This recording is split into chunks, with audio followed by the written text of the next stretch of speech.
Desde la Iglesia Evangélica Bautista de Cádiz te ofrecemos una nueva serie de predicaciones basada en los Hechos de los Apóstoles. A través de este fabuloso libro podrás conocer los orígenes de la Iglesia y cómo surgió el cristianismo. Caminaremos junto a los primeros discípulos de Jesús y conoceremos los diversos peligros, dificultades y retos con los que se tuvieron que enfrentar para defender su fe y proclamar el maravilloso mensaje del Evangelio. De la mano del pastor Moisés Peinado, te invitamos a disfrutar de esta nueva aventura titulada La historia continúa.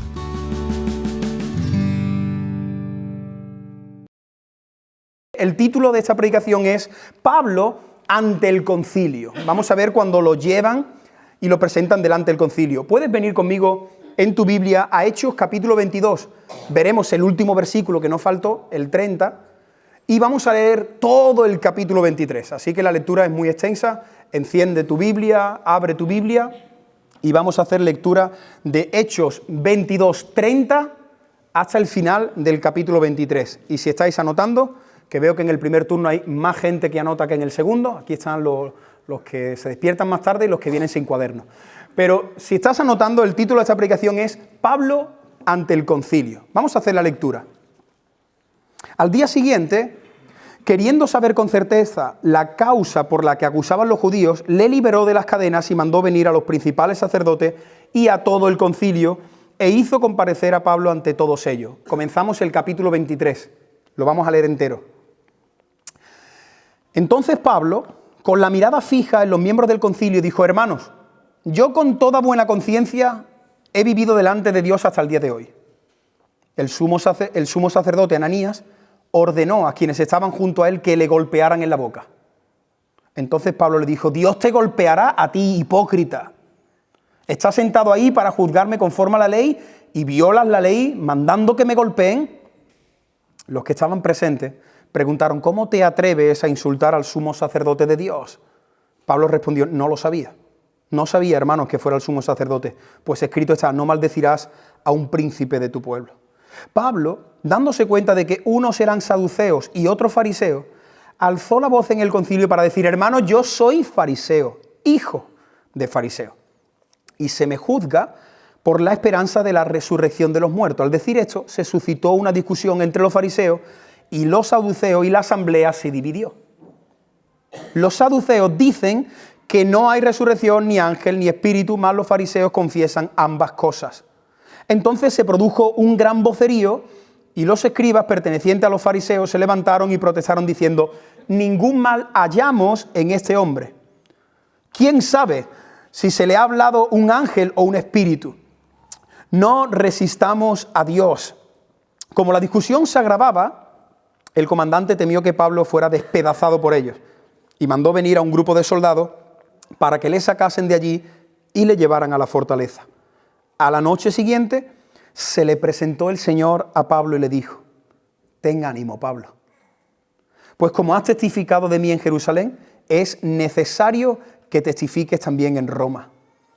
Cuando fue de día, algunos de los judíos tramaron una conspiración y juraron bajo pena de maldición no probar bocado ni beber nada hasta haber dado muerte a Pablo. Eran más de 40 las personas que participaron en esta conjuración.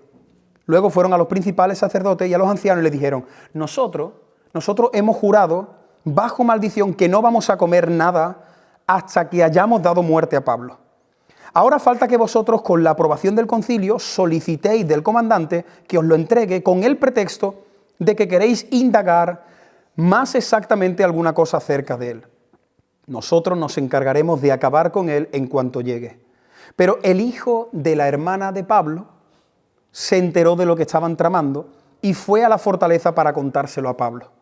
Entonces Pablo llamó a uno de los centuriones y le dijo: lleva a este joven ante el comandante porque tiene algo que comunicarle. Él entonces le tomó y le llevó ante el comandante y dijo: el preso Pablo ha llamado y me ha pedido que traiga ante ti a este joven, tiene algo que decirte. El comandante lo tomó de la mano, lo llevó aparte y le preguntó: ¿de qué me tienes que informar?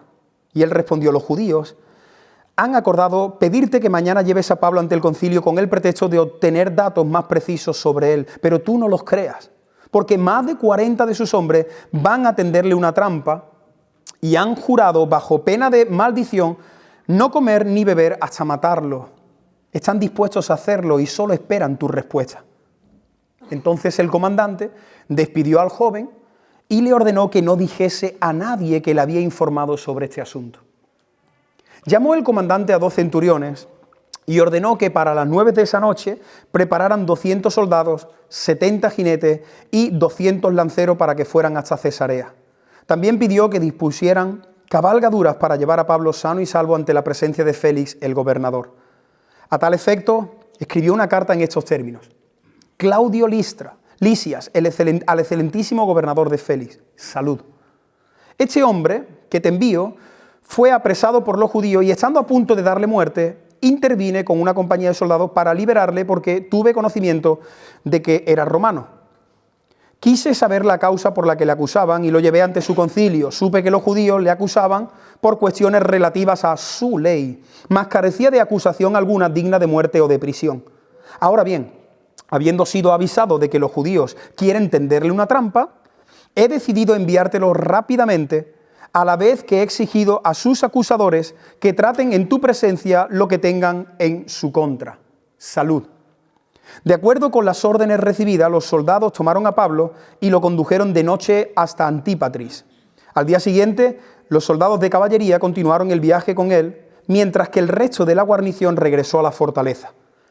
Cuando llegaron a Cesarea, entregaron la carta al gobernador y presentaron ante él a Pablo. El gobernador, leída la carta, preguntó de qué provincia era. Al saber que era de Cilicia, le dijo: te oiré cuando vengan tus acusadores. Y mandó que lo custodiaran en el pretorio de Herodes.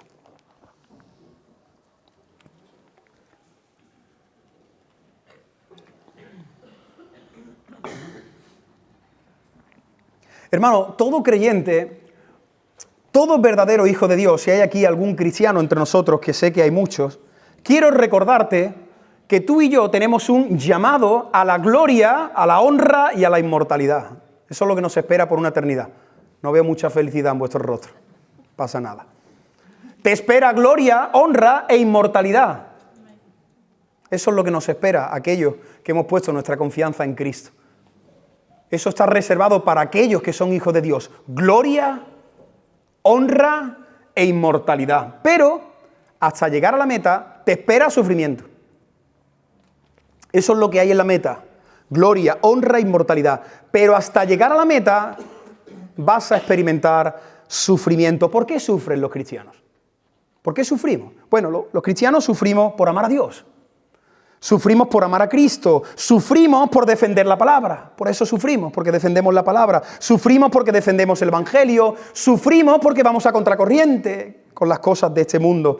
Y cuando sufrimos, muchos de los que estamos aquí, seguro que ya, si eres un verdadero cristiano, si no eres un camaleón, si eres un verdadero cristiano, ya has experimentado burla, rechazo, oposición, injusticia, ya has saboreado el sufrimiento. Ahí, contempla a Pablo conmigo. ¿Estás conmigo ahí viendo a Pablo, un hombre que desde el principio que conoció al Señor, lo único que ha hecho en su vida es amar a Dios y al prójimo? ¿Os acordáis cuando Dios salió a su encuentro en el camino de Damasco?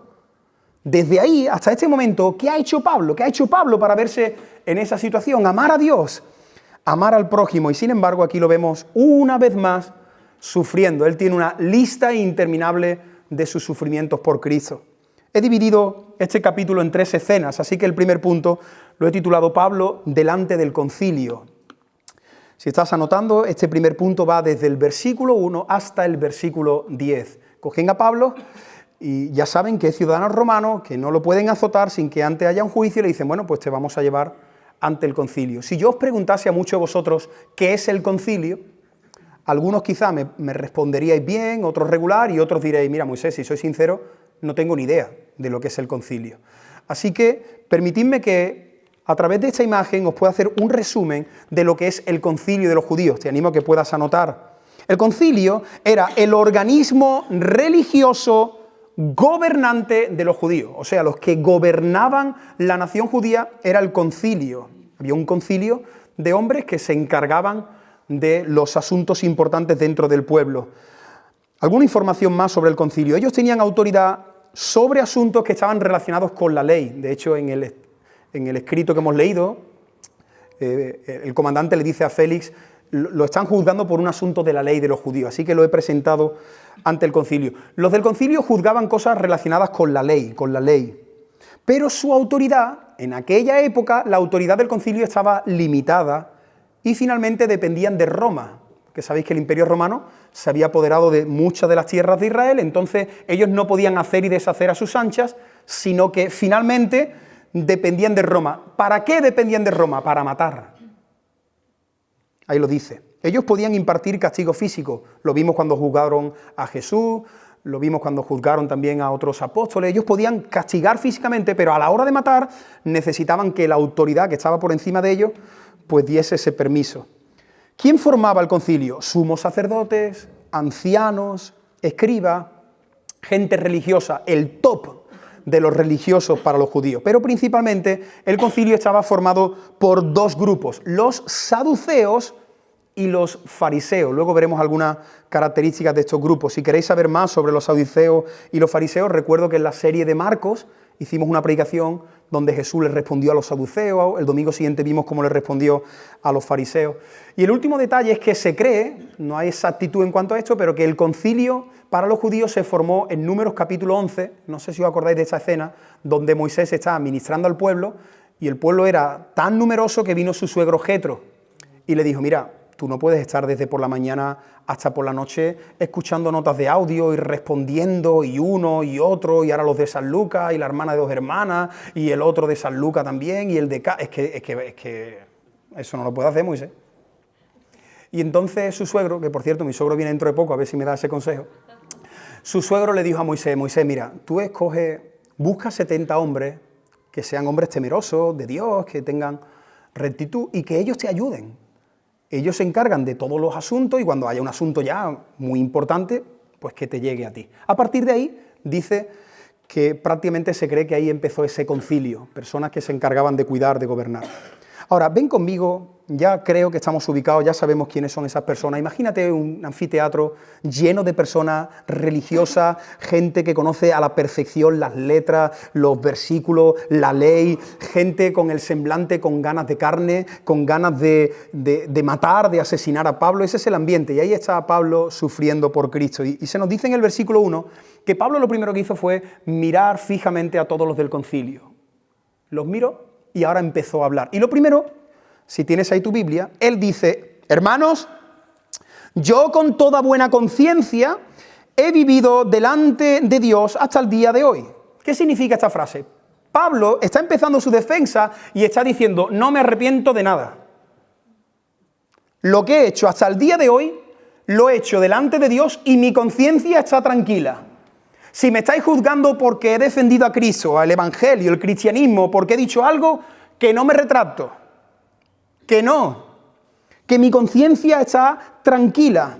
Y entonces, claro, cuando escucharon eso, ahora en unos minutos veremos lo que sucedió, ¿no? Cuando empezó, y lo primero que dijo es, no me arrepiento de nada, pero quiero detenerme en una palabra que ha captado mi atención esta semana. Y es que Pablo le dice a la multitud, mi conciencia. ¿Qué es esto de la conciencia? ¿Qué es la conciencia? Dice el diccionario, lo tenéis aquí, el diccionario dice lo siguiente sobre la conciencia. La conciencia es el conocimiento del bien y del mal que permite a la persona enjuiciar moralmente la realidad y los actos, especialmente los propios. Explico esta definición. Toda persona aquí en esta sala, a quien más escucha es a su conciencia. Nosotros con quien más hablamos es con nosotros mismos. Estás trabajando y estás hablando. Estás en el coche y estás teniendo una conversación interna. Y tu conciencia te va diciendo cosas, ¿verdad? Si mientes, al rato te está diciendo su conciencia, has soltado una mentira para salir de ahí. Si robas, si coges 2 euros que no te pertenecen, al momento ya está la conciencia. Si estás copiando en un examen cuando la profesora se ha dado la vuelta y copia, es que hay aquí 2 estudiantes de Marta, entonces, si estás copiando, Marta se da la vuelta para mandarle un mensajito a su novio y dice, la ha cogido despistada, voy a copiar, y entonces tú copias y no te ve nadie, pero la conciencia te dice, la estás liando. Eso es la conciencia. Ahora, lo que quiero que entiendas es que ¿dónde empezó esto de la conciencia? La Biblia nos habla. ¿Dónde empezó la conciencia? ¿Os acordáis? En el huerto del Edén. Allí el diablo, por medio de esa serpiente, se acerca a la humanidad representada en Adán y Eva y le dice lo siguiente. Mira qué 3 dardos. Les dice, si coméis del fruto, vuestros ojos serán abiertos. ¿Qué ojos? ¿Qué ojos? Vuestros ojos serán abiertos. Seréis como Dios y conoceréis el bien y el mal. Ya no vais a necesitar que Dios os diga. Vais a ser independientes, vais a ser los dueños, señores y capitanes de vuestras almas. Vosotros sois los que vais a decir, esto es bueno, esto es malo. Se acabó el devocional con Dios. Yo he puesto que la conciencia es la voz interior que Dios ha dejado, escucha, en todos los seres humanos. Todo ser humano tiene la conciencia. Y digo los seres humanos porque los animales no tienen conciencia. Tú dices, bueno, eso ya lo sé, ya, pero dale gracias al Señor de que tienes conciencia. Porque los animales no tienen conciencia. Los animales se matan unos a otros y dicen mañana más. Pero nosotros, Dios, al ser humano, le ha regalado la conciencia, una voz interior que es una alarma tanto para creyentes como para incrédulos. Dios ha dejado una voz en el interior. Pero ¿qué sucede? Que hoy día en esta sociedad la gente hace las cosas y ¿qué te dice? Mi conciencia está tranquila. Hay gente que hace cosas, y además cosas terribles, y se quedan tan tranquilos. Hay hijos que le gritan a sus padres, a la madre que le parió, que gritó de dolor, y su conciencia se queda tan tranquilo. Eres capaz de gritar a la persona que más te ama, que daría su vida por ti en 3 segundos. Y sin embargo la lías, y tu conciencia te dice, voy a encender la Play. ¿Sabes por qué nuestra conciencia es capaz de hacer esas cosas? ¿Por qué aquí hay personas que quizás están viendo pornografía y sus conciencias no les señalan, no les inquietan? Porque nuestra conciencia desde Génesis capítulo 3 está destrozada. Dios nos ha dado una conciencia, es cierto, pero el pecado ha dañado nuestra conciencia. Por eso la sociedad está como está. Por eso hay gente que te dice, pues esto yo no lo veo mal. ¿No te ha pasado? Pues yo no lo veo mal. ¿Tú por qué no lo haces? Porque la conciencia, ¿quién dice ahora que es el bien? ¿Quién dice que es el mal?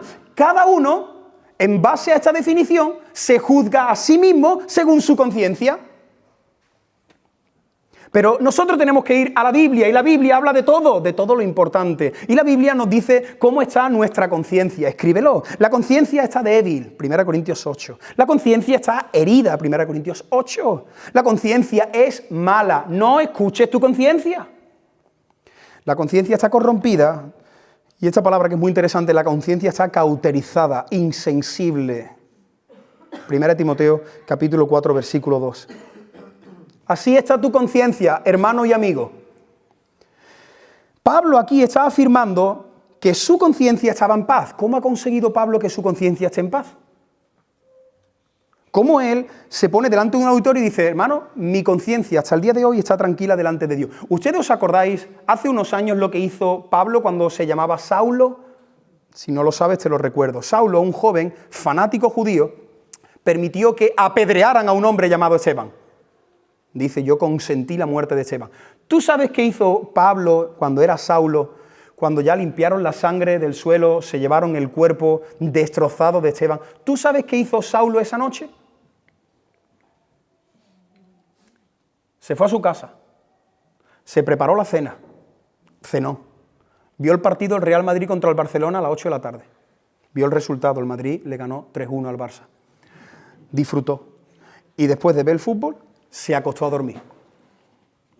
Una pregunta, ¿cómo es posible que un hombre vea a otro morir y se vaya a su casa, se prepare la cena, vea un partido de fútbol y se acueste sin remordimiento? Porque su conciencia no le está diciendo eso está mal. Entonces, ¿ahora qué ha pasado? ¿Por qué dice Pablo, mi conciencia está limpia? Su conciencia está limpia porque Cristo ha salido. Cristo ha salido a su encuentro y tengo una maravillosa noticia que darte. Si tú has tenido un encuentro con Cristo, Él ha cambiado tu conciencia. Bendito sea el Señor. Que ahora no piensas como antes. ¿Tú te acuerdas cómo pensabas antes? Lo voy a coger el desgraciado ese, el mal. Y ahí estaba, envenenándote tú mismo con tus pensamientos. Ahora a veces lo piensas, pero tienes una conciencia diferente que no te permite. Tienes la mente de Cristo, gloria al Señor. Él ha cambiado nuestros afectos, Él ha cambiado nuestra manera de pensar. Antes yo pensaba así, ahora no pienso así. Si hay alguien aquí que no ve ese cambio, no has nacido de nuevo. Eres evangélico, te has bautizado y tienes un certificado de membresía. Pero si tu conciencia no ha cambiado, tu manera de pensar, no has tenido un encuentro con el Cristo resucitado. Porque Cristo cambia la manera de pensar, es que la cambia. Entonces Pablo está allí diciendo, mi conciencia ha cambiado. El ser humano solo puede tener una buena conciencia cuando el Espíritu Santo hace una obra llamada regeneración, nuevo nacimiento. Te da una nueva mente, un nuevo corazón, nuevos afectos. Lo que amabas aborrecías, lo que aborreces ahora amas. Ahora, nosotros, la gran mayoría de los que estamos aquí, somos creyentes. ¿Qué pasa? ¿Por qué a veces nuestra conciencia nos juega mala pasada? Porque a veces hay creyentes que no se llevan bien uno con otro y pasan 2 o 3 semanas y siguen y sus conciencias no les señalan. Porque finalmente nuestra conciencia siempre tiene que ir a la Biblia. Yo tengo que llevar todos mis pensamientos a la Biblia. Sí, Dios ha cambiado mi conciencia, pero todavía hay restos de mi vieja naturaleza.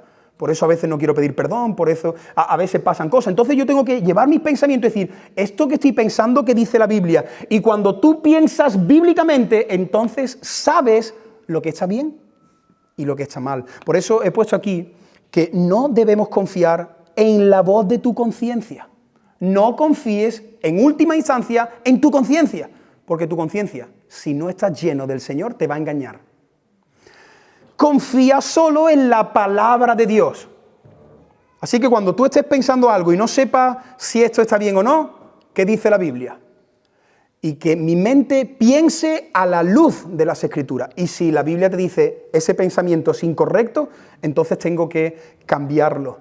No confíes en la voz de tu conciencia, confía solo en la palabra de Dios.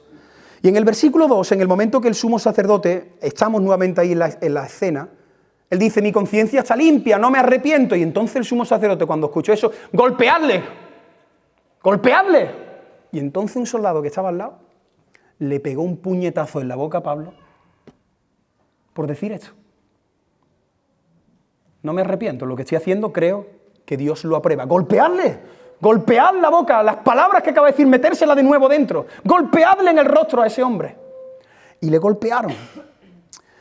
Por si no lo sabéis, este sumo sacerdote llamado Ananías, dicen los libros de historia que reinó aproximadamente 12 años, y dice Claudio Josefo, un historiador, que fue el sumo sacerdote más despiadado que hubo en los últimos años, un hombre cruel, corrupto y, como estamos viendo, muy pero que muy violento. Ahora, Lucas nos dice cómo reaccionó Pablo. ¿Estás conmigo ahí? Le pegan el puñetazo. ¿Cómo reacciona Pablo? Pablo le dice, Dios te golpeará a ti, hipócrita, con el labio roto, y lo mira a los ojos y dice, Dios te va a golpear a ti, hipócrita, sepulcro blanqueado, pareces religioso, tienes túnica, te la das de que amas mucho a Dios, pero tú eres un sepulcro, Dios te golpeará a ti. Y parece ser que dicen también que años después, sin Pablo saberlo, al final estas palabras se cumplieron porque Ananías fue golpeado, fue asesinado. Ahora, recordando esta escena, ¿estás conmigo ahí? Ese puñetazo, Pablo. ¿Alguien se acuerda si esta escena se repite en la Biblia? A Jesús. La misma escena. La misma escena. Ahí está Jesús, le están preguntando.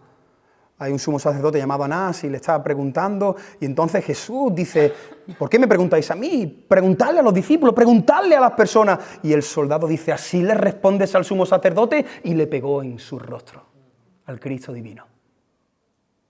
Ahora, ¿cómo respondió Jesús? Aquel que con un pestañeo puede acabar con la humanidad. Aquel que puede mirar a todos los soldados y con su soplido puede quitarles el aliento de vida y mandar sus almas al infierno. ¿Cómo responde? Con dominio propio, no abrió su boca. ¿Por qué quiero que nos detengamos aquí? Porque ¿veis la diferencia entre un hombre que es perfecto y otro que está intentando ser perfecto? Sí, admiramos a Pablo, yo tengo un póster de él en mi habitación, pero por encima de Pablo admiramos al que nunca pecó.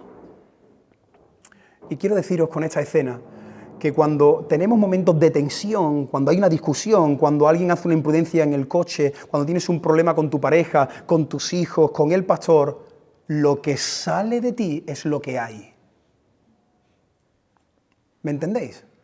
Como tú reaccionas, es muy interesante porque todos los que estamos aquí reaccionamos mal, porque somos como Pablo y aún no como Jesús, pero lo que yo quiero que entiendas es que cuando tú reacciones así y tu conciencia, el Espíritu Santo te diga, la has liado, que luego ese mismo día tú puedas pensar y evaluarte por dentro y decir, si he explotado es porque esto está dentro. Si yo he gritado, si ha salido una mala palabra de mi boca, he dicho un insulto, he dicho algo, es porque no soy tan espiritual como creo. ¿Por qué? Porque uno saca de lo que hay dentro. ¿Entendéis? Así que cuanto más llenos estemos del Señor, más llenos estemos de su presencia, de su palabra, a ti te pueden presionar y tú tienes dominio propio, tienes templanza. Pueden estar diciendo cosas, señalándote, acusando, diciendo cosas falsas tuyas y de repente el Señor te visita y te dice, no respondas mal.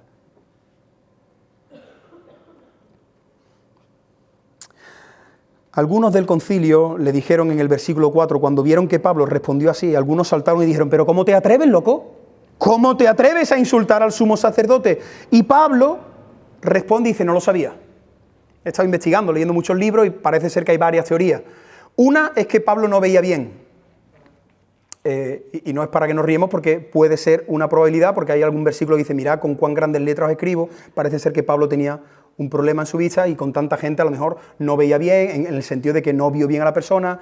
Hay otra teoría que dicen que probablemente Pablo no conocía a ese sumo sacerdote porque llevaba 12 años y Pablo llevaba casi 20 sin estar por Jerusalén. No sé, hermano, no sé cuál es la respuesta. Lo que sí sé es que Pablo se disculpó. Y eso sí no lo dice, se disculpó. Y cuando nosotros explotamos, que todos los que estamos aquí explotamos, hay que disculparse. No solamente, bueno, Señor, sí, Señor, pero voy al hermano y te digo, ayer te hablé mal, ayer exploté, me disculpo, te pido mi disculpa. Y eso hace Pablo. Pablo reconoce que está puesto por autoridad y entonces ahí vemos dos detalles, ¿no? Que dice, primero le dijo al sumo sacerdote, tú estás puesto por autoridad y no estás ejerciendo bien tu autoridad, porque no se puede golpear a una persona. Pero yo también estoy bajo autoridad y sé que no te debo hablar así. Y estas son dos cosas que todo hombre y mujer tiene que saber. Aquí hay personas que estamos puestos en autoridad. No hablo de la iglesia, hablo en tu casa, en el trabajo. Quizás tienes autoridad sobre alguien. Tienes que ejercer bien tu autoridad. Porque a veces cuando tenemos autoridad nos venimos arriba, aquí se hace lo que yo quiero, tienes que obedecerme, te hablo mal, empleados, ¿verdad?, que no están tratando bien a sus jefes, jefes que no tratan bien a sus empleados, esposas que no se someten a sus maridos, hijos que se rebelan contra los padres. Tenemos que entender que Dios ha puesto la autoridad. Y la Biblia dice que yo tengo que respetar a la autoridad, tengo que obedecer. Y si la autoridad no lo está haciendo mal, no lo está haciendo bien, Dios se encargará. Dios dice que es Él el que quita y el que pone. Pero nuestra actitud no tiene que ser rebelarnos, sino someternos cada uno a la autoridad. Aquí en la iglesia hay un pastor. No se le habla al pastor de cualquier manera. Puede estar de acuerdo, no puede estar de acuerdo, pero es que es una autoridad. Igual que yo no le hablo de cualquier manera a un policía. Y tú no le puedes hablar de cualquier manera a tu marido. Ya, pero es que tú no... Me da igual. Haya hecho lo que haya hecho, no tienes que hablarle mal, porque en el momento que le hablas mal, él lo ha hecho mal y tú también. Cada uno tenemos que saber vivir bajo esa autoridad. Y Pablo aquí lo demostró, pidiendo perdón. Y a continuación se nos muestra algo muy astuto que hizo Pablo. Y Pablo está viendo ahí, ¿no?, el ambiente, está viendo, por eso miró fijamente y dijo, vale. Pablo era un hombre ágil de mente, respondía rápido. Y entonces, de repente, en el versículo 6, cuando él vio que allí principalmente estaban los dos grupos gobernadores, los saduceos y los fariseos, de repente, Pablo, con una intención, dijo, yo soy fariseo, hijo de fariseos. ¿Por qué dijo Pablo eso? Porque quería dividir al concilio. Porque el concilio estaba en enemistad. Sí, era un solo concilio, pero estaban los saduceos y estaban los fariseos. Y a veces ellos rivalizaban entre ellos por ciertas cuestiones y Pablo dice, yo soy fariseo, así que ya se está posicionando con un grupo. Pero a continuación dice, y me estáis juzgando por el tema de la resurrección de los muertos, ¿no? Y aquí viene algo interesante, los saduceos no creían en la resurrección. Los saduceos no creían, lo dice el texto, ni en los ángeles, ni en los espíritus, ni tampoco en la resurrección. Pero por el contrario, los fariseos sí. Así que Pablo cuando dice, soy fariseo y creo en la resurrección, los fariseos aplauden y los saduceos se encienden en ira. Dice que cuando Pablo comentó esto, cuando hizo referencia a la resurrección, versículo 9, dice que el grupo de los fariseos dijeron, ningún mal hallamos en este hombre, este es de los nuestros. Así que ya se dividió, porque los saduceos querían matar a Pablo y los fariseos, como han escuchado que Pablo es fariseo y que cree en la resurrección, dicen, pues no encontramos nada, se puede ir. Pero no se fue, sino que el ambiente se calentó tanto, lo hemos leído, que ellos llegaron a las manos. Sabéis que cuando a veces hay división, como no nos controlemos, podemos llegar a las manos. Por eso hay que orar mucho cuando hay tensiones. Señor, gobierna nuestros corazones porque somos capaces de llegar a las manos. Y allí llegaron a las manos. Y entonces hubo tal revuelo que empezaron algunos a zarandearse, a cogerse por las túnicas, a arrancarse las barbas. Allí estaban saduceos, desgraciado, tu madre, la tuya. Y ahí estaban los dos grupos. Tú vas a resucitar, pues tú no. Y ahí estaban allí liándola. Y el comandante que está viendo todo dice, lo van a hinchapar otra vez. Es que se ha metido otra vez Pablo, otra vez ha pisado el charco. ¿Qué le gusta a este hombre meterse? Y entonces así le hace una señal a los soldados y se llevan de nuevo a Pablo. Que dice, es que te van a matar, hijo. Es que has soltado la bomba y al final te van a matar. Así que hemos visto, en primer lugar, todo lo que pasó delante del concilio. Segundo punto, Pablo delante del Señor. Versículo 11. Métete conmigo en el pellejo de Pablo, ponte su túnica y su sandalia. Y esto que estoy tratando de ilustrar, esto no es una película. Esto es una historia basada en hechos reales. Lo que hemos leído, lo que estamos hablando aquí en esta mañana, es algo que sucedió. Así que, por favor, ten empatía con Pablo. Métete ahí, en el interior de una fortaleza, otra vez con cadenas, otra vez custodiado, otra vez con la boca partida, otra vez con la boca partida, Señor, por ti. Y ahí está. Y como dijimos al principio de la predicación, Él está sufriendo, porque nuestro llamado es gloria, honra e inmortalidad. Pero en el camino que hay, sufrimiento, otra vez está sufriendo.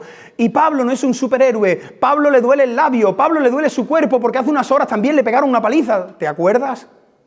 Claro, eso hace ya 2 semanas y ya se te ha olvidado de que a Pablo le pegaron una paliza. Si te pegaran una paliza a ti, tú te acordarías de la paliza un mes. Él es de carne y hueso, así que Pablo, él está en el interior de su celda y la Biblia no lo dice, pero estoy convencido que él tenía miedo, él empezó a temblar, tenía ansiedad, empezó a pensar, temores, preocupación, pero ¿qué me van a hacer ahora? ¿Vendrán por la noche? ¿Me azotarán de nuevo? ¿Me van a matar por la mañana? Allí se encuentra un gran hombre de Dios, pero un gran hombre de Dios que está luchando con el sufrimiento, porque los grandes hombres y mujeres de Dios sufren. Y él está luchando de verdad. Él está pasando una noche dura. ¿Alguien aquí, no levantemos nuestras manos, has pasado una noche dura a lo largo de tu vida? Esa noche que parece que no acaba, que estás deseando que salga el sol para que al menos empiece el día y el run run de la vida te haga olvidar el problema. Hermano, cuando tenemos un problema, la noche se hace noche, ¿eh? ¿Has pasado ya por ahí de no poder dormir y miras la hora a las 2:15 de la mañana y tratas de dar vuelta y te vas para allá? Y tú dices, ya tienen que ser las 7, las 2:20. Ahí está Pablo luchando un montón de situaciones y además cuando pasamos por esas noches siempre nos visita alguien, el diablo, para susurrarnos. Y ahí está, seguro, en esa celda está el diablo susurrándole al oído, mira tu Dios. ¿Este es tu Dios? Otra vez sufriendo, chiquillo, pero a ti, ¿para qué te ha llamado para sufrir? Y ahí te están juzgando y están diciendo cosas falsas de ti, pero ¿te merece la pena? ¿No es mejor echar currículum y buscarte un trabajo de 8 horitas? ¿Te merece la pena tanto sufrimiento, Pablo? Y cuando uno está así, el Señor te visita. El Señor te visita. Cuando el Señor está viendo que ya estamos al límite, el Señor siempre viene y por eso Pablo experimentó la visita más especial, la del Señor Jesús. Mira el versículo 11 cuando Jesús aparece, lo que le dice el Señor. Se le presentó el Señor. Párate ahí, ya, párate ahí. Ya podríamos pararnos y predicar de esta gracia tan bonita. El Señor presentándose en nuestras vidas cuando lo estamos pasando mal.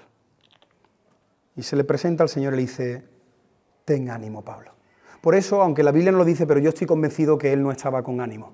Porque si no, el Señor, ¿qué le diría? Le diría otra cosa. Cuando el Señor viene y le dice, ten ánimo, es porque el Señor sabe que Pablo lo está pasando mal. Y le dice, Pablo, ten ánimo, ten ánimo. Y esto mismo que has hecho aquí en Jerusalén, que no te has callado, que has defendido mi honor, mi nombre y mi palabra, aunque te acusen hombres, aunque te señalen, ten ánimo, Pablo. Porque te voy a llevar a Roma. Y en Roma tienes que hacer lo mismo. Esta escena es preciosa, hermanos. Pablo siente su corazón roto, quizás está temblando, el diablo le está acompañando, pero de repente el Cristo glorificado aparece. Jesús salió a su encuentro para rescatarlo de sus sentimientos, de sus temores. Jesús vino para abrazarle el alma, para darle ánimo, para recordarle, Pablo, yo tengo planes, tengo propósitos que se van a cumplir. Pablo, no temas, este no es el final. Tú estás pensando que quizás esta es tu última noche. Tú no sabes lo que está pasando detrás de las murallas de tu celda. Tú no sabes si te van a matar los romanos o te van a matar los judíos. Pero yo quiero decirte, Pablo, mírame a mí, vas a llegar a Roma. El sol va a salir, vas a seguir avanzando, vas a llegar a la meta. Pablo, te queda mucho camino, confía en mí. Y sabéis que, mira, si tienes tu Biblia abierta, pasa 2 páginas o 3 y mira el capítulo 28 de Hechos. ¿Cómo termina Hechos? ¿Cómo termina Hechos? Pasa ahí 2 paginitas, 3, el que lo tenga en móvil, pues a lo mejor tiene que hacer 2 movimientos de dedo. ¿Cómo termina Hechos? Mira los titulitos, no lo lea entero. ¿Qué dice? Pablo llega a Roma y Pablo predica en Roma. ¿Te das cuenta? Conecta al final con esto. Dios le está diciendo en la celda, Pablo, esta no es tu última noche. ¿Tú crees que te van a matar? No, escúchame, Pablo, mírame a mí. Tú vas a llegar a Roma. Y dice el final, que por cierto es el único libro de la Biblia que no está terminado. Dice Hechos, capítulo 28, que Pablo llega a Roma. ¿Por qué? ¿Porque él es un máquina y ha superado? No, porque el Señor ha prometido que lo va a llevar a Roma. Y entonces Pablo, que experimentó aquella noche algo realmente espectacular, la visita del Señor, su abrazo y su consolación, su consuelo. ¿Tú te acuerdas cuando lo pasaste mal y el Señor te consoló? Y entonces Pablo, que está roto, pero el Señor lo ha ministrado, tiempo después escribe a los Corintios y escribe esto, y mira qué interesante, uniendo este pasaje con el momento que estamos describiendo en esta mañana. Mira lo que dice Pablo a la iglesia en Corinto. Bendito sea el Dios y Padre de nuestro Señor Jesucristo. Siempre alabando a Dios, siempre glorificando a Dios. Bendito sea Él, bendito sea el Dios y Padre. Y mira lo que continúa diciendo. Por favor, te animo a que medites esta semana en este texto. Padre de misericordia. Esta semana Daniel Imbalino explicó de una manera preciosa qué es la misericordia y qué es la gracia. Padre de misericordia y Dios, escucha, de toda consolación. Versículo 4. Mira lo que hace Dios con Pablo, contigo y conmigo. Él nos consuela en todas nuestras tribulaciones. Vamos a pararnos aquí. Yo no sé por qué tribulación estás pasando, pero la Biblia dice que Él te va a consolar en todas tus tribulaciones. Bendito sea el Señor. Y cuando alguien te viene y te cuenta un problema, tú dices, ay, pobrecito, es que mira cómo está, es que está divorciado, es que ha perdido un hijo, es que su hijo está en las drogas, es que no tiene iglesia. Y nosotros muchas veces que miramos las cosas así, no podemos olvidar que Dios va a consolar a esa persona en todas sus tribulaciones. Hermano, si eres un hijo de Dios, Dios te va a consolar en todas tus tribulaciones. Se muera tu padre, se muera tu madre, te abandonen, tu iglesia se divida, tengas un cáncer corriendo por tu cuerpo. Dios ha prometido consolarte en todas tus tribulaciones. Y a continuación, Pablo nos dice además por qué el Señor permite las tribulaciones. Y si no te importa rodear y marcar tu Biblia, rodea la palabra para. A ver, Señor, ¿por qué me estás permitiendo pasar por aquí? Te lo dice el texto. ¿Para qué? Para que nosotros también podamos consolar a los que están sufriendo. Hay un texto que dice, ¿habéis sido consolados? Para consolar. Algunas veces he escuchado, y quizás sea cierto, que nadie entiende mejor a otra persona que aquel que ha pasado por ahí.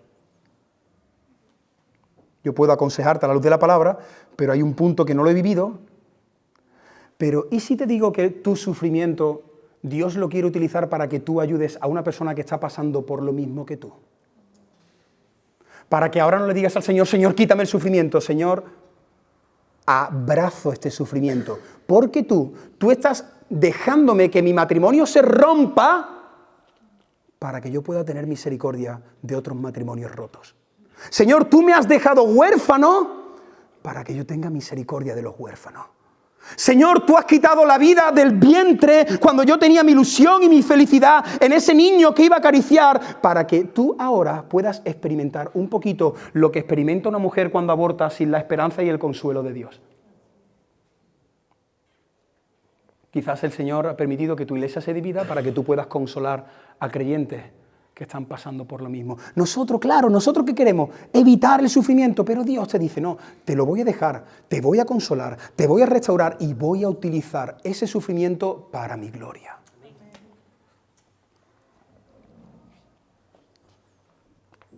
Para que nosotros también podamos consolar a los que están sufriendo con el mismo consuelo con que nosotros somos consolados por Dios. Hermanos, bendito sea el Señor que siempre, siempre se acerca para consolarnos. Recuerda que nosotros hemos sido consolados para consolar. Tu sufrimiento tiene propósito. Escribe esto, guárdalo en tu mente. Tu sufrimiento tiene propósito. Yo sé que tú quieres evitar, borrarías eso, pero dile al Señor, Señor, si tú me estás permitiendo pasar por esto, es para un para. Hay un para. Todavía no lo veo, todavía no sé por qué, pero hay un para. Hay un para. Hubo una etapa en mi vida casi de 2-3 años que yo sufrí muchísimo. Bueno, he sufrido en muchos momentos, ¿no? Pero falleció mi abuela delante de mí, a los 3 meses falleció mi abuelo, que eran mis padres, luego mi madre. Y claro, yo estaba ahí, era muy inmaduro, era un chico jovencito, y mi líder de jóvenes, me acuerdo que me decía muchas veces, no tienes ni idea de lo que el Señor va a hacer contigo a través de todas estas experiencias. Y yo me acuerdo que muchas veces le decía, pues que lo haga con otro. Yo lo que quiero es no sufrir. Claro, lo que queremos es que el Señor nos quite esto. Pero yo ahora, si pudiera volver 1000 veces a mi pasado, no cambiaría nada de mi pasado. Porque entiendo que el Señor me ha consolado para tener misericordia, para consolar, para tener empatía, para sufrir con los que sufren. Así que no quites nada de tu vida, sino dile al Señor, Señor, ¿para qué es esto? Nosotros nos preguntamos, ¿por qué? ¿Por qué me ha pasado esto? ¿Y por qué? Y siempre estamos así, ¿y por qué? ¿Y por qué a mí? ¿Y por qué a mí? ¿Y por qué no a ti? Dile, ¿para qué? ¿Para qué? ¿Para qué me tienes aquí con ansiedad? ¿Para qué me tienes aquí? ¿Para qué me has dado y luego me has quitado? ¿Para qué? ¿Para qué me has hecho feliz 3 años y ahora me veo aquí solo, sola? ¿Para qué? Y el Señor quizás te diga, vas a ser un instrumento poderoso para consolar. Cuando lo estamos pasando mal, lo que tenemos que hacer es hacer lo que hizo Pablo, contemplar al Señor. Quizá el Señor no nos regale una experiencia como la suya, de que el Señor entre ahí y se ponga ahí al lado de tu mesita de noche y lo veas con luces. No. Pero cuando estamos mal tenemos que contemplarlo a Él. Ahí a las 4 de la mañana, medita en Él, piensa en Él, ve a la cruz. Fuerza tu alma a que adore, contempla al Señor.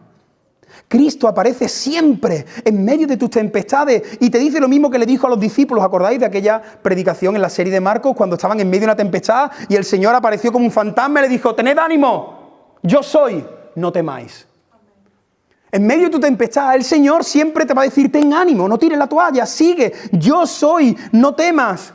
Ahí están los amigos de Daniel en el horno de fuego y dice la Biblia que no habían 3, sino que había ¿qué? Otro. ¿Quién es ese? Uno que se ha lanzado de cabeza, voy por vosotros. No, Cristo. Cristo ha dicho, yo voy a estar contigo. Isaías dice, cuando pases por las aguas no te anegarán. Cuando pases por el fuego, la llama no arderá en ti. Voy a estar contigo en todos tus problemas.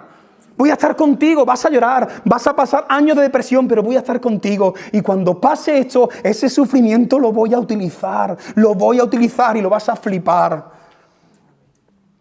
Ahí está Daniel en el foso de los leones y lo mandan ahí con leones, que no eran gatitos, eran leones. Y de repente el Señor cerró la boca de todos los leones. El Señor está contigo, hermano. El Señor está contigo, hermana. Y Él siempre va a venir a animarte y a consolarte. De hecho, esto que estás escuchando es de parte de Él. Si lo estás pasando mal, Él te está diciendo, yo te he traído hoy aquí para animarte, para abrazarte el alma. Y además, algo precioso, el Señor le dice, ten ánimo, Pablo. Y mira qué detalle, le dice, Pablo, vas a llegar a Roma. Tú piensas que te van a matar esta noche, mañana. Yo te digo que vas a llegar a Roma. Y ya hemos comprobado que Dios lo que dice, lo cumple. Nosotros hemos hecho así, ¿no? Y hemos tardado segundos. Eso fueron años hasta llegar a Roma. Pero lo que quiero que veamos, el último detalle, es que Dios ha prometido a aquellos que somos sus hijos que vamos a llegar al cielo. Vamos a llegar al cielo. Nosotros como iglesia enseñamos la preservación de los santos. El Señor persevera a los que son suyos hasta el final. Moisés, ¿y si yo vivo 13 años lejos del Señor? Tú estás lejos del Señor, pero Él no está lejos de ti. Igual que todos los días desde que has nacido, el sol está arriba, aunque tú muchas veces no lo mires, pero Él está arriba. Y por la noche sale la luna y las estrellas. Dios nunca, si eres su hijo, nunca se va a apartar de ti. Él siempre va a estar contigo y te va a traer y te va a llevar hasta la meta. Aquel que comenzó la obra, Él la perfeccionará hasta el fin, hasta el día de Jesucristo. Así que qué alegría saber que nosotros también vamos a llegar a nuestra meta. Ahora, ¿te das cuenta que el Señor no le dice a Pablo, Pablo, vas a llegar a Roma y además tengo una buena noticia, se acabó el sufrimiento? ¿No? ¿Qué le dijo? Vas a llegar a Roma. ¿Y sufrimiento, Señor? Sufrimiento va a tener hasta que llegue a Roma. De hecho, dentro de poco te va a montar un barco y el naufragio. Así que, hermano, como dije al principio, yo quiero que te vayas contento de aquí sabiendo que vas a llegar al final por Él. Pero también quiero ser sincero, no venderte la moto y que sepas que hasta que llegues allí vas a sufrir. Pues vaya tela, Moisés. Pero hay uno que va a estar contigo en medio de tu sufrimiento. Va a utilizar tu sufrimiento, te va a consolar y eso va a tener un para. Mientras estemos en este mundo, vamos a sufrir. Así que resumo todo lo que hemos visto en esta parte, diciéndote, recordándote algo tan sencillo pero tan profundo como que el Señor siempre cumple con su palabra, el Señor siempre cumple con sus promesas y el Señor siempre cumple con sus propósitos en nuestras vidas. No te pierdas el final del mensaje. ¿Cómo hace Dios que todo esto que aparece en esta frase se haga realidad? ¿Cómo hace Dios que su palabra, sus promesas y sus propósitos se cumplan en nuestras vidas? A través de una palabra que quiero explicar en el tercer y último punto. A través de su providencia. De su providencia.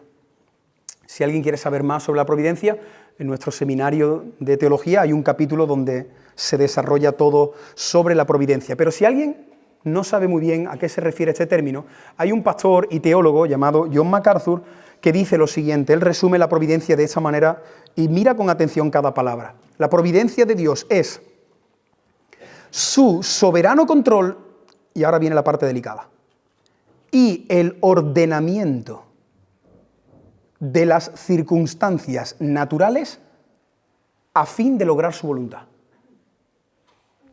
Esta es una frase que hay que reposar y en la que tenemos que meditar. Contémplala una vez más.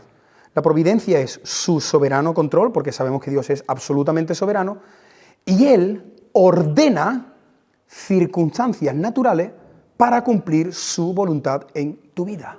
Y para terminar, quiero que veamos cómo Dios orquestó varias circunstancias para sacar a Pablo de esa fortaleza, porque si no al día siguiente lo mataban 40 hombres. Así que Pablo está ahí preso, pero Dios, sin que él lo sepa, está moviendo circunstancias naturales para cumplir su propósito en él. Del versículo del 12 al 15 se nos dice que había un grupo de 40 hombres que hicieron un pacto. Ellos dijeron, no vamos a comer y no vamos a beber hasta que no tengamos colgando la cabeza de Pablo. ¿Quién está conmigo? Yo, 40 hombres. 40 hombres hicieron un juramento, hicieron un pacto de que no iban a parar hasta ver el cuerpo de Pablo sin vida. Pero ¿sabes qué? En medio de esa conspiración, Dios en su providencia pone allí la oreja de un jovencito que se entera de todo. Así que en el primer punto hemos visto a Pablo delante del concilio.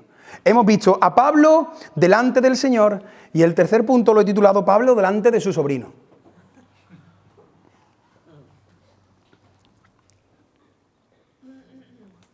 Y dije en el primer punto que la gran mayoría seguro que al menos hoy os vais a ir de aquí aprendiendo de que Pablo tenía un sobrino. ¿O tú lo sabías? ¿Pero tú no has leído la Biblia? Sí, la he leído, para que veas cómo leemos. Leemos y no sabemos que Pablo tenía una hermana y un sobrino en Jerusalén. Y digo esto porque aquí como iglesia nos gusta detenernos y estudiar al sobrino de Pablo. Porque podemos llevar 15 años en la iglesia y no saber que Pablo tenía un sobrino. Y un sobrino muy importante en los planes de Dios. No se nos dice su nombre, no se nos dice dónde vivía, no se nos dice su edad. Pero Dios nos dice que su hermana y su sobrino fueron claves en la providencia de Dios. Quizás tú ves un detalle más, y lo que quiero detenerme aquí es para que veas que cuando leemos la Biblia no tenemos que ver esto como, mira, un detalle. Me viene a la mente, por ejemplo, el general Naamán, el sirio, ¿no? ¿Acordáis? Dice que tiene una lepra, y de repente nos dice ahí el texto que una criada que estaba allí, que era prisionera, y ya no se habla más de ella. Eso que es un detalle que... No, eso es la providencia de Dios. Dios ha llevado a esa chica prisionera porque tiene un propósito con Naamán y con toda la ciudad. Impresionante la providencia de Dios. Por eso ella puede decir, Señor, si me quieres aquí como esclava para que tu reino avance, hágase tu voluntad, he aquí tu sierva. Qué bonito cuando vemos la providencia de Dios. Y entonces Dios en su providencia orquestó que ese muchacho, no sé si pasaba por allí con el patinete, están aquí hablando, me pego aquí, pego la oreja. No sabemos si el grupo estaba allí y se pusieron al lado de su cuarto y él estaba allí jugando a la Play y escuchó a gente hablando y muteó y pegó la oreja a la ventana. No lo sabemos. El caso es que el chaval lo escuchó y lo escuchó todo. Escuchó todo y cuando escuchó que iban a hacerle daño a su tío, se lo dijo a su madre, le pidió permiso, mamá, ¿puedo ir a la fortaleza? Anda, niño, lo que quieras. Bueno, papá, pues luego vengo a las 12. Entonces el niño cogió el patinete, se fue a la fortaleza, llegó allí, ¿puedo hablar con mi tío? ¿Quién es tu tío? Paco, no, mi tío es Pablo. ¿Puedo hablar? Sí. Y entonces parece ser que por ser ciudadanos romanos tenían ciertos privilegios y podían recibir visitas. Mira, Pablo, que viene tu sobrino. Mi sobrino, sí. Y entonces, ¿qué tal las notas? Bien. Y entonces, no, Tito, escúchame, ¿qué nota? Que yo vengo a decirte algo importante. ¿Cómo está mi hermana? Pesado, mi madre está bien, Pablo. Escúchame, te quieren matar. Hay 40 hombres que han hecho un pacto de que no van a comer y no van a beber hasta verte sin vida. Entonces Pablo le dijo, rápido, le dijo a uno de los soldados, mira, por favor, custodiar a este chico y llevarlo delante del comandante. Y lo llevaron delante del comandante y el chaval contó todo. Mi tío lo quieren matar. Mi tío lo quieren matar. Mira, y este hombre, el comandante, también tú puedes decir, pues es un detalle. No, es la providencia de Dios, porque Dios ha dicho que va a llegar a Roma. Y como vas a llegar a Roma, yo voy a mover todo para que llegues a Roma. Y el comandante podría haber dicho, anda niño, coge el patinete y vete de aquí. No, pero el comandante hace así, se detiene, escucha, y ¿saben lo que dice que hizo el comandante? Llamó a 470 soldados para proteger a Pablo. ¿Casualidad o providencia de Dios? Y a veces se levantarán contra ti 40 y el Señor mandará 470 que te protejan. Lo dice el salmista. Alrededor de mí, miles, pero tú eres mi roca. Que se levanten miles y miles contra mí. Tú me vas a proteger. Y allí va Saulo, rodeado de 470. Saliendo y diciendo, ¿me queréis hacer algo? Venga. Increíble. Lo sacaron a escondidas, lo llevaron a Cesarea y lo presentaron delante del gobernador Félix. Hermano, no veas simplemente un detalle, ve la providencia de Dios en la vida de Pablo, pero quiero terminar este mensaje de una manera muy bonita. ¿Qué te parece si estos últimos minutos ves la providencia de Dios en tu vida? Personas que Dios las puso en un momento y cambiaron tu vida.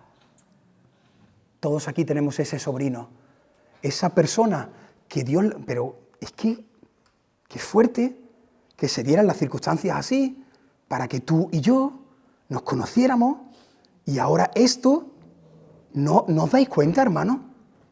Qué fuerte que yo nací en el vientre de mis padres eran evangélicos, ¿por qué no nací en Afganistán? Y he estado toda mi infancia escuchando, ¿esto es casualidad? Hermano, es preciosa la providencia de Dios. Y tú no pensabas estar aquí, y Dios te movió de ciudad y llegaste aquí. Y tú no pensabas conocer a esa persona y esa persona te la encontraste y nunca más has salido de tu vida. Y tú dices, no, esto he sido yo. No, esto es muy bonito. Es Dios orquestando su plan precioso para ti. Dios orquestando todos los detalles para cumplir su propósito en tu vida. No solo llevarte hasta Roma, sino cumplir su propósito aquí. Y vas a conocer a este hombre, y te vas a casar con esta persona, y vas a acabar en esta iglesia, y vas a trabajar en aquel trabajo. ¿Y sabes por qué vas a trabajar? ¿Y por qué quieres que trabaje un año? Porque ese año vas a hablarle a una persona que está pensando en suicidarse, y ya no va a pensar eso, sino que tú vas a ser un... Todo es así. El Señor orquestando nuestras vidas. La doctrina de la providencia muchas veces es difícil de aceptar porque golpea nuestro orgullo, porque me gusta controlar, pero no controlas nada. Piensa en esto, no controlas nada. Es Dios el que controla la providencia, el Dios soberano ordenando circunstancias. Mira, y yo te animo porque sé que, ¿sabes cuándo cuesta más creer en la doctrina de la providencia? Cuando estás sufriendo. Ahí es donde más cuesta trabajo abrazar esto, porque claro, estás sufriendo y no entiendes esto, pero yo te animo a que te lleves esta palabra en tu corazón y le digas al Señor, Señor, este sufrimiento, tú vas a hacer algo aunque ahora yo no lo vea. Y entonces te llenas de fe y dices, Señor, abrazo este sufrimiento porque hay un para. No lo veo ahora, no sé si es dentro de 3 días, dentro de 15 años, pero sé que a los que aman a Dios, todas las cosas ayudan para su bien. Dios está al control de todos los detalles que te han sucedido. Por eso nosotros, claro, podemos escuchar al humanismo y bueno, esto te pasó. No, esto me pasó porque Dios lo permitió, Dios lo orquestó para llevarme a un punto que quizás lo estoy viendo ahora o quizás lo veré más adelante. Dios está ordenando y permitiendo todas las circunstancias que estás viviendo en este tiempo para cumplir su propósito en tu vida. Abraza la providencia de Dios. El creyente que abraza la providencia es invencible. Invencible. Lo pasas mal, lloras, pero en el fondo de tu corazón, tú dices, yo sé que algo está haciendo Dios. Además, Pablo tiene que entender, y yo quiero que tú veas lo que está sucediendo con Pablo, que el Señor le está diciendo, Pablo, este no es el final es Roma. Entonces, Señor, esta noche tan difícil que estoy atravesando, esto es una parte de la historia. Y cuando tú y yo lo pasemos mal, tú tienes que decirle a tu mente, esto es una parte de la historia. Porque nuestra historia no termina así. Si hay alguien aquí sufriendo de verdad, ¿tú sabes cómo termina tu historia? Tu historia termina porque Dios ha dejado el final de la historia. Tu historia termina, madre, padre, hermano y amigo que estás aquí llorando por un problema. ¿Tú sabes cómo termina tu historia? Te vas a encontrar con el Cristo resucitado. Y cuando te encuentres con Él, Él va a coger con su dedo índice y te va a secar tu última lágrima de sufrimiento. Eso dice Apocalipsis. Y allí ya no habrá lágrima. Cuando tú te encuentres con Cristo, el Señor te dirá, bienvenida, has sufrido. No, que si he sufrido, Señor, hubieras venido por mí antes. Ven para acá, que te voy a abrazar por una eternidad. Y allí, en el final de nuestra historia, dice el final de nuestra historia, ya no habrá muerte, ya no habrá llanto, ya tu corazón no estará roto y roto y roto por esto y por lo otro y me han defraudado y he pasado y he estado 15 años solo. Todo eso se va a acabar en el final de nuestra historia. Y es importante que entendamos esto, que tenemos que poner nuestra mirada en el final de la historia. Señor, sí, estoy sufriendo, pero voy a levantar un poquito más la barbilla. Me voy a unir a la visión de Juan en la isla de Patmos y vi una gran multitud que adoraban al Cordero, con vestiduras blancas adoraban al Señor. Ahí en esa multitud, Juan te vio a ti. Es preciosa la providencia del Señor. Si meditas en la providencia, porque hay algunos creyentes que no comparten la doctrina de la providencia, hay algunos que creen que Dios actúa después de que sucedan las cosas. Porque claro, es un pensamiento que también te puede hacer mucho daño, porque, Señor, ¿tú estás permitiendo este sufrimiento tan terrible? Sí. Y eso, como a veces las doctrinas de la gracia, pues claro, nos golpean porque nos han hecho una caricatura de Dios, como que Dios quiere tu felicidad. Pero mira, lo vas a ver ya en toda la Biblia. Si te pones las gafas de la providencia, lo vas a ver en toda la Biblia. Quieren matar a niños en Egipto. ¿Acordáis de Faraón? quieren matar a niños. Y había un niño llamado Moisés, que nombre más bonito, ¿verdad? Y entonces, ahí está, Moisés. Y entonces, claro, la familia dice, nos van a matar al niño. ¿Qué hacemos? Y hacen una locura, nosotros lo pintamos así, tan bonito, lo tiró al río. Tira tú a tu bebé al río. Lo metió en una canastilla y dijo, ahí va, a la mano de Dios. Y la mano de Dios, mira lo que hizo la mano de Dios. Tú dejas a tu bebé en el río. Ya ahí hay que empatizar, con esa madre y con esa hija. Y ahora de repente, además la película del príncipe de Egipto lo ilustra muy bien, ¿no? Que hay esto, un cocodrilo, ¿no? Y hace así el Señor, mira la providencia de Dios. Y hace así el Señor y pone su mano sobre esa canastilla. Y ahí va. Y ahí va. Y llega, qué casualidad, no, escúchame, llega hasta la hija de Faraón. Y, uy, mira qué bien, el dios Rana me ha mandado un niño. Qué bonito, pues mira, la verdad que lo quiero tener. Antes tenía un Furby, un Tamagotchi, pues ahora voy a tener un niño. Pero como yo soy una mujer del siglo XXI y no quiero criar tantos niños, que me lo críe otra. Estoy parafraseando lo que sería hoy día. Hoy día queremos tener hijos y no cuidarlos. Pero ese es otro tema. Y entonces ya hace así, dice, que me críe el niño a alguien. Y hace así el Señor con su mano y empieza a buscar entre miles de mujeres. ¿Dónde llega ese niño? A los brazos de su madre. Y dice el texto, que yo me río mucho con esto, que además le pagaban. Mira, te voy a dar un dinero porque, bueno, este niño, te voy a dar 1.000 euritos, vale, pues te lo cuido, como si fuera mío.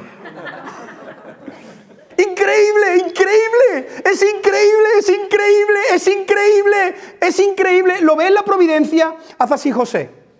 Y ahí se pone por la mañana su túnica de colores, parecía un calipo, ¿no? Ahí está, lleno de colores. Mira, papá, soy el arcoíris. Y ahí está José, vacilando, mirándose en el espejo. ¡Qué guay la túnica de colores! Y ahí está José, y le dice el padre, mira, ya Moisés se está alargando, son las 2 menos 10, llévale de comer a tus hermanos. Y los hermanos están allí a lo lejos, y entonces él va ahí, ¿no? Con la nevera, con las cosas. Hermano, traigo bocadillo, no sé qué. Ahí va el pirulo andando, ¿no? Flipando con la túnica. Y los hermanos lo ven de lejos y dicen, ahí viene el pirulo, ahí viene el pirulo. Lo matamos, porque estaban ya del hermano hasta aquí. Y entonces conspiraron también. ¿Os acordáis? Conspiraron también y dijeron, ¿qué hacemos cuando llegue? Venga, para allá, hombre, está ahí con el pirulo. ¿Qué hacemos cuando lleguen? Y dicen, cuando lleguen lo vamos a destrozar.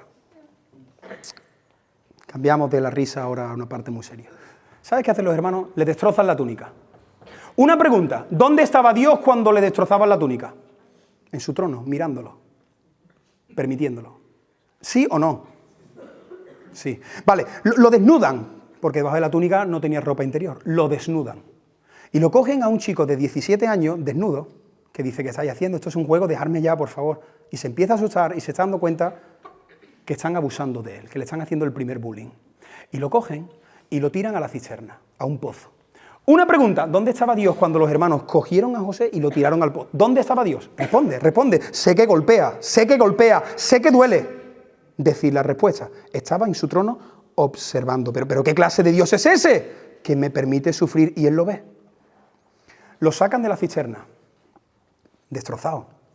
Y viene un grupo de ismaelitas, que son los enemigos de los judíos. ¿Qué hacen con su hermano? Lo venden. Y ven cómo el hermano se va en un carruaje y con su mirada destrozado le está diciendo, ¿pero qué estáis haciendo conmigo? Y durante 17 años guardan silencio y le dicen a su padre que está muerto. ¿Dónde está Dios? En su trono. Y él va allí y luego acaba en la cárcel. En la cárcel, ¿dónde estaba Dios? Es que lo puedes mirar luego en la Biblia, cada vez que le hicieron algo, el versículo siguiente dice, pero el Señor estaba con José. Y al final de la historia, que muchos la conocemos, él se encuentra con sus hermanos, Dios utiliza a José para salvar una nación, porque Dios utiliza todos nuestros sufrimientos. Bendito sea su nombre, bendito sea la providencia de Dios, de que todo lo que te sucede y te sucederá, Dios lo va a utilizar. Lo puedes ver con Moisés, lo puedes ver con José, lo puedes ver con Daniel, lo puedes ver con Jesús. Lo mismo, al final es un tipo Quisieron matar a los niños, el Señor guardó la vida de Jesús, nació durante 30 años siendo perfecto y luego se orquestaron todas las cosas para que se cumplieran todas las profecías y Él falleciera a la edad de 33 años como un malhechor sostenido entre el cielo y la tierra en una cruz maldita. Y quiero que entiendas que Dios permitió que su Hijo sufriera en esa cruz. Dios permitió la providencia de Dios en la vida de su Hijo para salvarte a ti. Si hay alguien aquí que no ha entregado su vida al Señor, quiero decirte que no solo Pablo sufrió, Cristo sufrió. Y Dios permitió su providencia. Bueno, hay profecías que dicen ningún hueso se quebrará. Le pegarán una paliza, pero ningún hueso de Jesús, y está comprobado de que eso no sucedió. Todas las profecías se cumplieron en Cristo. Así que Dios orquestó todo de manera sobrenatural para que Cristo sufriera. Dios no le dijo, te voy a mandar al Calvario y allí te voy a dar una mega iglesia. No, voy a permitir que sufras. Voy a permitir que sufra, que mi propio Hijo sufra para dar vida a aquellos que merecen el infierno.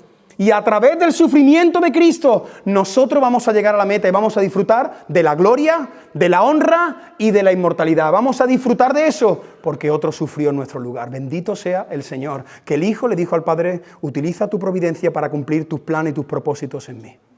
Y nosotros tenemos que decirle al Señor, Señor, hágase tu voluntad en mi vida. En este día hemos visto que al igual que Pablo, nosotros vamos a experimentar injusticia, sufrimiento.